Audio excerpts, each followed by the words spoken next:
এবার অভিনয়ে পা রাখছেন পর্তুগিজ তারকা ক্রিস্টিয়ানো রোনালদো। অভিনয় করবেন হলিউডে। ক্যারিয়ারের শেষ সময়ের দিকে এগিয়ে যাচ্ছেন এই পর্তুগিজ মহাতারকা।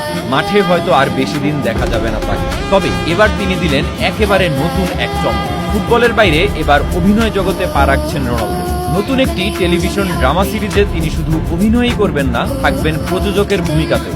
এই সিরিজে রোনালদোর সঙ্গে থাকছেন ফ্রান্স ও আর্সেনালের কিংবদন্তি থিয়েরি অরি। তবে গল্পটি কোনো বাস্তব ফুটবলারের জীবন নিয়ে নয়, এটি তৈরি হচ্ছে স্ট্যানলি ডাল্টন নামে এক কাল্পনিক ফুটবল এজেন্টকে।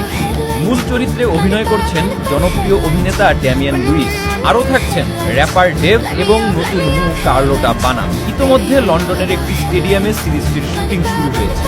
রোনালদোর উপস্থিতিতে সিরিজটি যে রিলিজের আগেই সুপার বাম্পার হিট হতে যাচ্ছে তা আর বলার অপেক্ষা রাখে না। এবার দেখা যাক ফুটবলের বাইরে অভিনয়ে ঠিক কতটা ভালো করতে পারেন CR7।